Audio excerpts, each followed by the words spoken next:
Energy సెక్యూరిటీని పెంచి industrial గ్రోత్కి మరింత వేగాన్ని అందించి యువతకి ఉపాధి అవకాశాలు మెరుగుపరిచి ఆంధ్రప్రదేశ్ని మరింత వేగంగా అభివృద్ధి పదంలో ముందుకు నడిపిస్తాయి. ఒక దేశం కేవలం ప్రకటనలతో అభివృద్ధి చెందదు, ప్రజల కలల సాకారం అయ్యే మౌలిక సదుపాయాలతో అభివృద్ధి చెందుతుంది.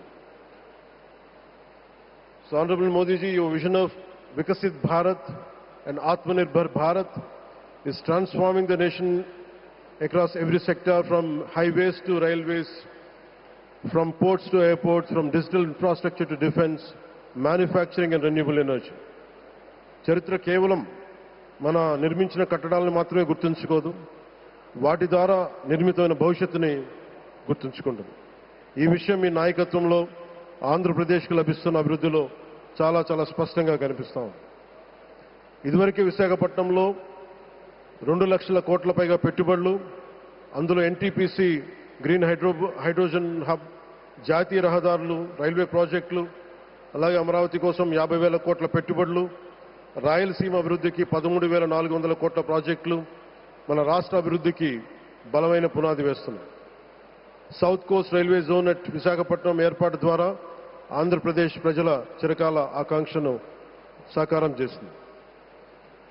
ఈ కార్యక్రమాలు మరిన్ని పెట్టుబడులు ఆకర్షించడంతో పాటు ప్రత్యక్షంగా పరోక్షంగా 20 లక్షల పైగా ఉపాధి అవకాశాలను సృష్టించి స్టేట్ ఇన్ఫ్రాస్ట్రక్చర్ని మరింత బలోపేతం చేస్తూ ఆర్థికాభివృద్ధికి మరింత బలాన్ని అందిస్తున్నాయి. అలాగే గౌరవ చంద్రబాబు నాయుడు గారి నాయకత్వంలో, ఆయన మార్గదర్శకత్వంలో, వారి నాయకత్వంలో ఆంధ్రప్రదేశ్ దేశంలోనే అగ్రగామి రాష్ట్రంగా అవతరిస్తూ ఉంది. ప్రత్యేకించి ఈ విమానాశ్రయానికి అల్లూరి సీతారామరాజు గారి పేరు పెట్టడం ఆ మహావీరుడికి నివాళి మాత్రమే కాదు, ఆయన ఆశయాలను, ఆయన స్ఫూర్తిని భావితరాలకు అందించే చాలా చాలా గొప్ప నిర్ణయం. జి మల్లికార్జునరావు గారు, జిఎంఆర్, అందరూ ప్రేమగా పిలుచుకున్న జిఎంఆర్ గారు, వారు దీన్ని కట్టడం శ్రీకాకుళం జిల్లా నుంచి వచ్చి, రాజాం నుంచి వచ్చి శ్రీకాకుళం వెనుకబాటుతనానికి ఆయన కృషిని ట్రస్టుల ద్వారా అందిస్తూ ఆయన నేతృత్వంలో, ఆయన నాయకత్వంలో ఎయిర్పోర్ట్ నిర్మించడం మనందరికీ చాలా చాలా గర్వకారణం.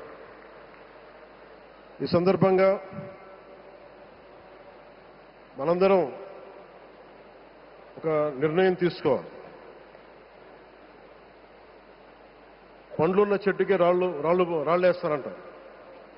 కష్టపడే కుటుంబ సభ్యుడు, తండ్రి కావచ్చు, పెద్ద కొడుకు కావచ్చు, అందరూ అతని మీద పడతారు. నువ్వు ఎక్కువ కష్టపడు, ఎక్కువ తిట్లు తింటావు. అలాంటిది మనం ఎలాంటి పరిస్థితుల నుంచి వచ్చాం?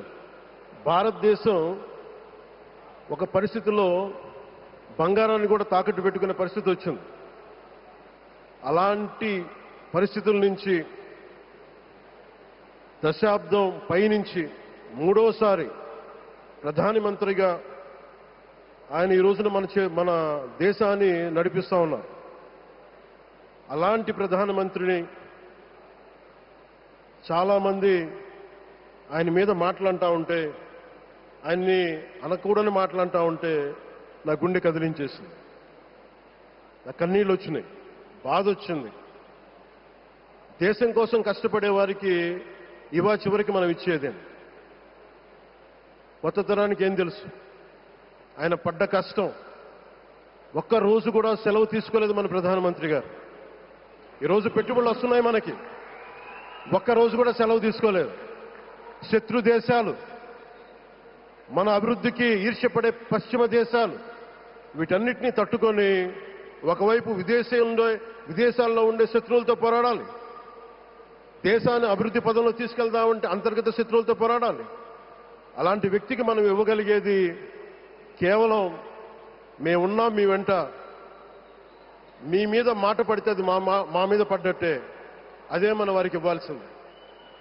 నిజంగా ఆయన జంతర్ మంత్రులు అన్ని మాట్లాడుతూ ఉంటే నేను ఈ రోజున ప్రధానమంత్రి గారికి ఒకటే ఇస్తున్నాను, మిమ్మల్ని కొట్టే నాయకుడు లేడు ఈ భారతదేశంలో,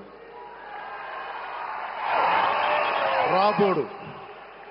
కానీ మీరు పడ్డ శ్రమ, మీరు పడ్డ కష్టం ఎవరు తీసుకోలేరు. ఎన్ని బాధలు పడ్డా, ఎన్ని దెబ్బలు తిన్నా ఈరోజు మనం గర్వంగా చెప్పుకుంటున్నాం.